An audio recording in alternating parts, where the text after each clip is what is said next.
Hi, Zinhle. Hi, how are you doing? I'm good. I had a little bit of technical challenges there, but really glad to have you here. And thank you to everybody who's joined us for this Hope Beyond the Headlines series. Um, Zinhle, I want to start by thanking you for joining us. I first met you in December when you moderated this most amazing conversation with Aisha Sese about her book Beyond the Tamarind Tree, and you had taken such care in reading that book, and you brought out such powerful themes about Hmm. these girls who had just had their lives completely destroyed. So it's a pleasure to be with you again, but I do want to start by giving you a chance to say a little bit more about yourself.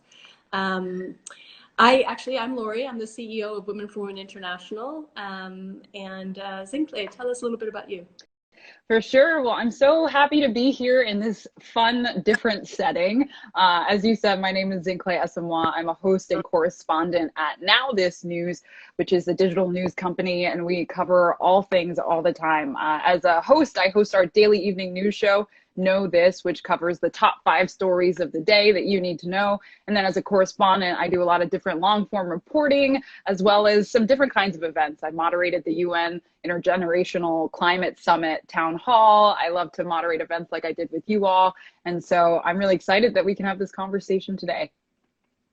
And if any of you watching here are not yet watching, it's on Facebook Watch. You got to do it. These are my two best news sources are yours and Trevor Noah. Ah, love it. Up there with Trevor Noah. That's cool. Well, it's extraordinary. Even if you watch like NBC and CNN and even Al Jazeera all day long, you guys both of you manage to bring out interesting stories that are not being covered elsewhere. Hmm. Um, so that's actually where I want to start. I'd love to hear a little bit from you.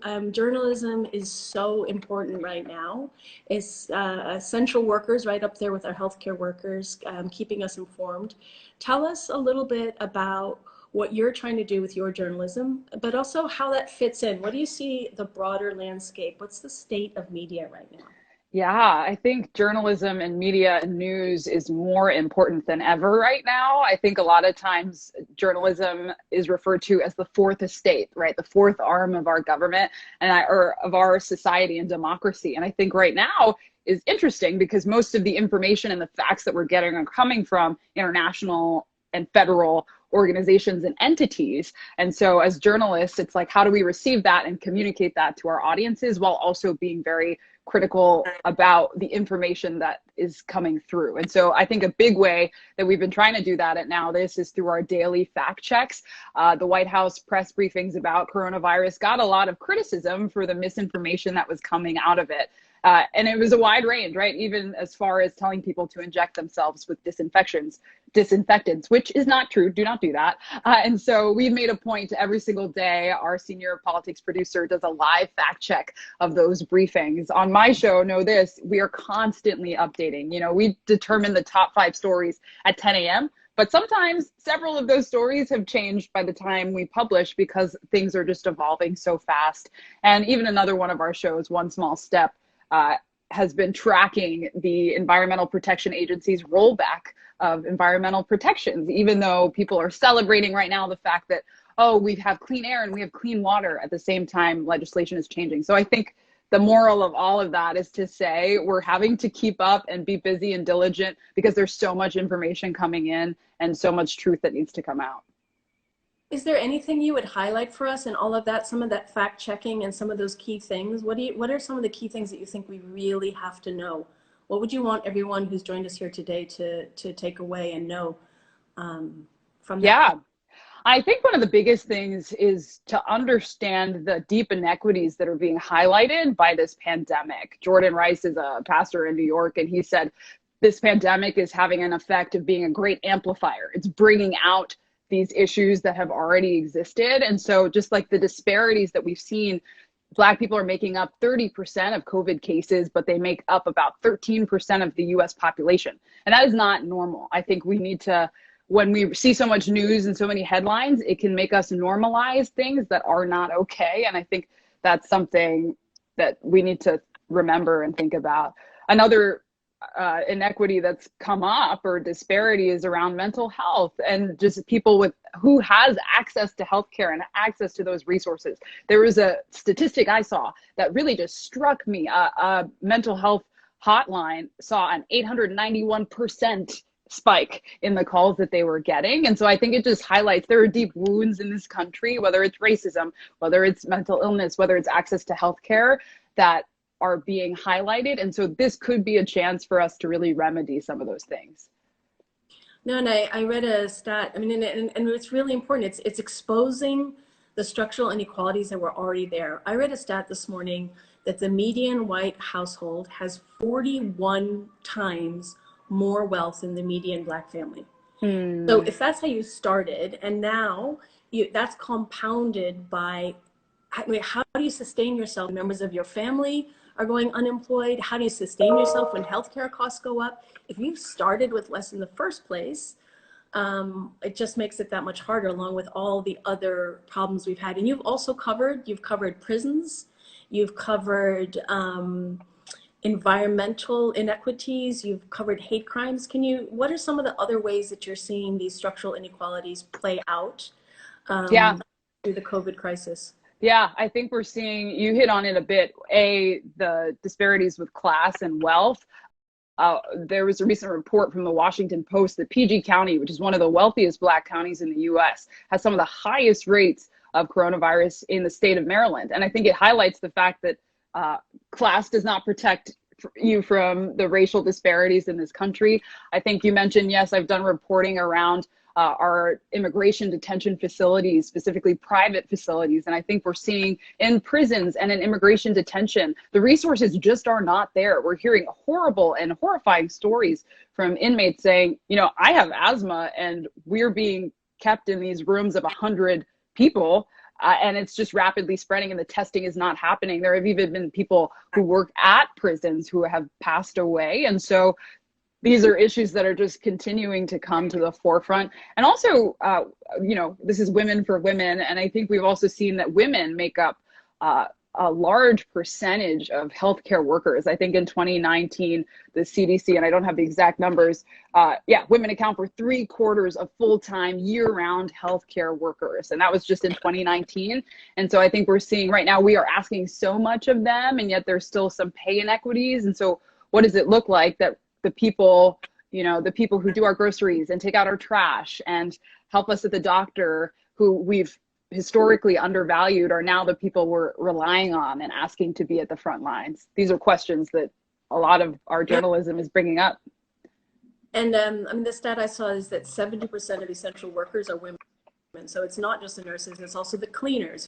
Who's cleaning, who's caring, who's doors. So the people that the very workers who cannot go virtual, their jobs can't go, and then you have decisions like forcing a factory to stay open, even if it's unsafe, and people being so vulnerable. How do you just say, well, I'm not going if you have no other income? So, hello? Welcome back. We were on a roll. Take two of our Hope Beyond the Headlines. Thank you to all of you who have rejoined us. So I'm Laurie Adams. I'm the CEO of Women for Women International, and I was midstream in conversation with Zinhle Essamuah, a journalist from Now This News, and we were getting into it about structural inequalities and how we got to fix this. We cannot have a world like this. Yes. I was in a conversation yesterday with the CEOs of the other international NGOs, and one of the things that someone said was really important is that if we had achieved the Sustainable Development Goals, which are those 17 goals which most of the countries have agreed we should have: gender equality, environmental, climate change mechanisms. If we had achieved those, we would not be in this situation. This pandemic would not be hitting us, because as we were just saying, it's because we don't have proper health care for everybody. It's because we don't have social protection. If we had those things in place, we would not be in this situation. So you were just telling me about, because you had said to me, like, what is the new normal we want? Yes. So do we want to go back to normal? Do we really? So tell us a little bit about your thinking on that. Definitely. So as part of the pandemic, my workflow has changed. And so a lot of the interviews that I do are now over Skype. And so I've been talking with public health experts. I've been speaking with students, medical students who have decided to graduate early and just join the front lines. And one of the people I also spoke with was Ekemini Yuan. She's a public theologian. And something she said was, there is no normal right now, right? Everyone is kind of talking about this desire to go back to normal, but her point in our interview this week was, the past was not normal. How we were living was not sustainable, was not equitable on a personal levels, right? So many of us couldn't even return text messages or phone calls. And how we're living right now is not normal or sustainable, right? We are not designed for social distancing. And so to your question, yes, like this is an opportunity for us to reassess personally, what are the things in my life that maybe need to shift? For those of us who are privileged enough to be at home, how can I maybe contribute while those on the front lines have to go out? But then on a structural, societal level, we as journalists are prompting and asking lawmakers to think critically about what does it mean that people can't people can lose their jobs so quickly, right? What does it mean that people can be denied healthcare tests and denied COVID tests? We heard the story out of Brooklyn of a 30-year-old Black woman who had the symptoms and pursued testing, was denied twice and died, right? A beloved teacher. And so these are things that are preventable. And so right now is a chance for us to assess what can change. And there's so much depth in that, Zinhle. I mean, as we've learned from so many different movements of inclusivity, like what is normal? And is it even healthy to have a norm?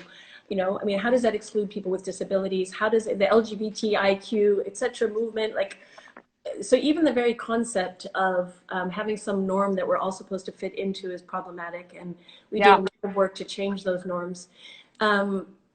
But I think this notion that what we build back afterwards could have more equity, and that this is exposing some of the things. So one of the things that's horrific is what we considered normal in terms of what you would accept as facts and statements that are shared, and what's happened to journalism. That norm has gotten much worse, in my opinion, in the last years. But this perhaps has the opportunity to make people in the US say, it's just not acceptable that we don't have healthcare accessible. It's just not acceptable. And so the new normal that we expect is that if you are forcibly made unemployed, that you do get a higher unemployment check like we are seeing, that some of this stimulus package, perhaps that becomes part of the new expectation, that we do have more social protection. And that's definitely what we need to see, as I was saying earlier, in Nigeria, in Congo, in Afghanistan, and Iraq. We have to make sure that, we talk mostly about women, that over half the world's population is being held back.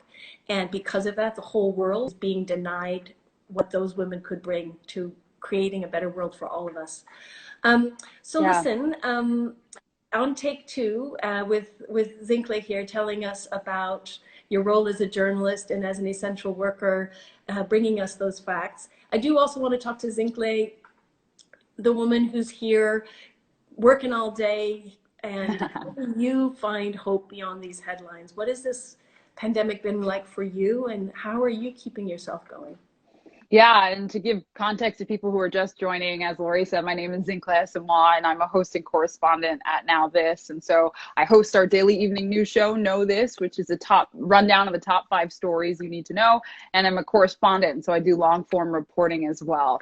And I think to your question, how do I maintain hope? I think beyond the headlines, as this series is called, and how has this pandemic been for me? I think as an individual and a journalist, I recognize that there is a life beyond this moment, right? Like the current tragedies and suffering that we're going through is not permanent, though it is real. And so I believe our jobs as journalists are to help get people informed, get them curious. And then at Now This, we're big on getting them motivated to act. And so I think that through the stories that we tell every day, we're trying to inform people about the latest and greatest news, and so that they can sit with it. Because I think we do, if anything, this pandemic is allowing me to practice just sitting in those difficult feelings. I think a lot of times we try and avoid it and run from it. You know, I hear a lot of people say, well, I just have to turn off the news, which I understand. But at the same time, I think it's important for us as people to develop a resilience and an ability to intake that difficult news, the reality that, no, the US has surpassed 1 million cases of COVID-19 in the US. And how can we as individuals and communities move forward in that together? Because I think, as you just talked about, things will change, and hopefully some of those structural issues will disappear, or there will be legislation that allows it to get better. But also some things, you know, maybe we won't be able to gather at a sports stadium for a long time, right? Maybe we will have to make it a little more normal to meet over Zoom. Like maybe birthday parties and weddings will shift in structure. And I think that's a process that will take time. But as a journalist and just as an individual, I think in hearing people's stories, I've come to see ultimately we will get through this. And that's what gives me hope. Like, people are so resilient. We have a show on Now This, it's called In This Together. We just launched it once the pandemic hit. And it's just highlighting the stories of people who are supporting their communities in this time. Whether it's a grandma who is making hundreds and hundreds of masks and sending it to nurses and people who need the PPE or the makeshift PEE, you know, it's things like that. And so I think one step at a time, we will get through this. You know, it's one of the powerful things that a Kurdish woman told me. We work in northern Iraq, and one of the women, you know, when control is taken away from you, one of the most powerful things you can do is help someone else. So what she likes about Women for Women is it's not this charity that comes in with this notion that we're going to help. It's much more about connecting. And she said her ability to go and help others, even when, like, if you're a refugee and you can help someone else, that's what gives you a sense of control back over your lives. And so we've seen across Women for Women tailoring cooperatives in Bosnia first, and then also in Iraq, also in Rwanda, who are making masks. And then they're out to the most vulnerable in their own communities, and then they're selling them, but they're also giving them away. So that ability to help others is a really important part.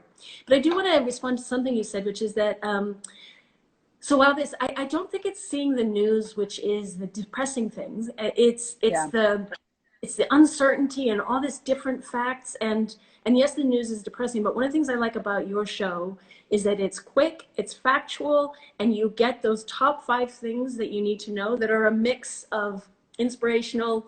I think today or yesterday was about a song that had been released on 4chan, and, you know, so it's not just about COVID. And I think that's also important, as you were saying earlier, like other stuff is happening, and the environmental rollbacks that are happening, the way in which policy changes are being made in the government that have nothing to do with COVID. We have to make sure that, and you're doing this as a journalist, that we know what is going on, and it's not just over and over and over again, you know, this medication or that medication will we know, but we find out what else is happening. So thank you for doing that.